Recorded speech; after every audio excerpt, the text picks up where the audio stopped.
அதிசயங்கள் செய்கிறவர் நம் அருகில் இருக்கிறார். அற்புதங்கள் செய்கிறவர் என்றும் நமக்குள் வசிக்கிறார். 37 சங்கீதம் 5வது வசனம். உன் வழியை கர்த்தருக்கு ஒப்புவித்து, உன் வழியை கர்த்தருக்கு ஒப்புவித்து அவர் மேல் நம்பிக்கையாயிரு, அவர் மேல் நம்பிக்கையாயிரு, அவரே காரியத்தை வாய்க்க பண்ணுவார். உன் வழியை கர்த்தருக்கு ஒப்புவி அப்படின்னா மூல பாஷையில உண்மையான அர்த்தம் என்னன்னு கேட்டா, உன்னால் தாங்க முடியாத பாரத்தை உன்னை காட்டிலும் பலசாலியா இருக்கிற ஒரு மனுஷன் மேல் தோள் மேல் வைத்து விடு அப்படின்னு அர்த்தம்.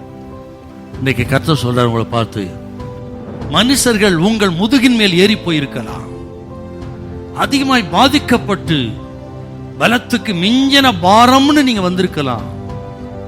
இதற்கு மேல் என்னால் தாங்க முடியாது ஆண்டவரே என்று நீங்கள் கலங்கி வந்திருக்கலாம். கர்த்தர் இன்னைக்கு சொல்லுகிறார், உன்னால் தாங்க முடியாத பாரத்தை உன்னை காட்டிலும் பலசாலியாயிருக்கிற பராக்கிரமசாலியாயிருக்கிற அண்ட சராசரத்தை உண்டாக்கின ஆண்டவர் மேலே வைத்து விடு. அவர் உன்னை ஆதரிப்பார், உன்னை தள்ளாட விடவே மாட்டார். அடுத்து இந்த வசனத்துக்கு அர்த்தம், உன் பிரச்சனைகள், உன் எதிரான சூழ்நிலை எல்லாவற்றையும் அவர் மேல் வைத்துவிட்டு அவர் உங்களுக்கு என்ன செய்ய வேண்டும் விரும்புகிறீர்களோ அதற்காக காத்திருங்கள். 3வது, கர்த்தருக்கு வழி ஒப்புவி அப்படின்னா எல்லாம் அவரின் ஆளுகைக்குள்ள இருக்கிறது. நீங்கள் சந்திக்கிற எதிரான சூழ்நிலைகள், போராட்டங்கள், நஷ்டம், தோல்வி எதுவா இருக்கட்டுங்க, நம்ம நினைக்கிறோம் கை மீறி போயிடுச்சு, தலைக்கு மீறி போயிடுச்சு. நோ நோ நோ, அவர் ஆளுகை மீறி எதுவும் நடக்காது, நடக்க விடமாட்டார் அவர். ஏன்னு கேட்டா, சீசர்கள் படகு எடுத்துட்டு அக்கறைக்கு போறாங்க, சூறாவளி அகப்பட்டு சிக்கி தவிக்கிறாங்க. 4ஆம் ஜாமத்தில் இயேசு நடந்து வர என்ன சொல்ற, பயப்படாதிருங்கள், நான் தான், திடன் கொள். என்ன அர்த்தம், இந்த காற்றோ இந்த புயலோ சூறாவளியோ உங்க பயணத்தை தடுக்க முடியாது, எல்லாம் என் கையில் இருக்கிறது.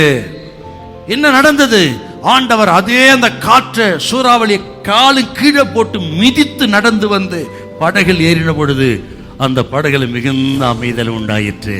கர்த்தர் சொல்லுகிறாருங்க, தேவ பிள்ளைகளை பார்த்து, கர்த்தருக்கு வழி ஒப்புவித்து நீ பொறுமையாயிரு, அமைதியாரு, எல்லாம் என் ஆளுகளுக்குள்ள இருக்கிறது, பயப்படாதீங்க, திடன் கொள்ளுங்கள், நான் தான் எல்லாவற்றையும் நான் பார்த்து கொள்வேன், உங்களுக்கு மிகுந்த சமாதானம் உண்டாகும். சூறாவளியை நான் பார்த்துப்பேன், கடல் அலையை நான் பார்த்துப்பேன், நீ பயப்படாத.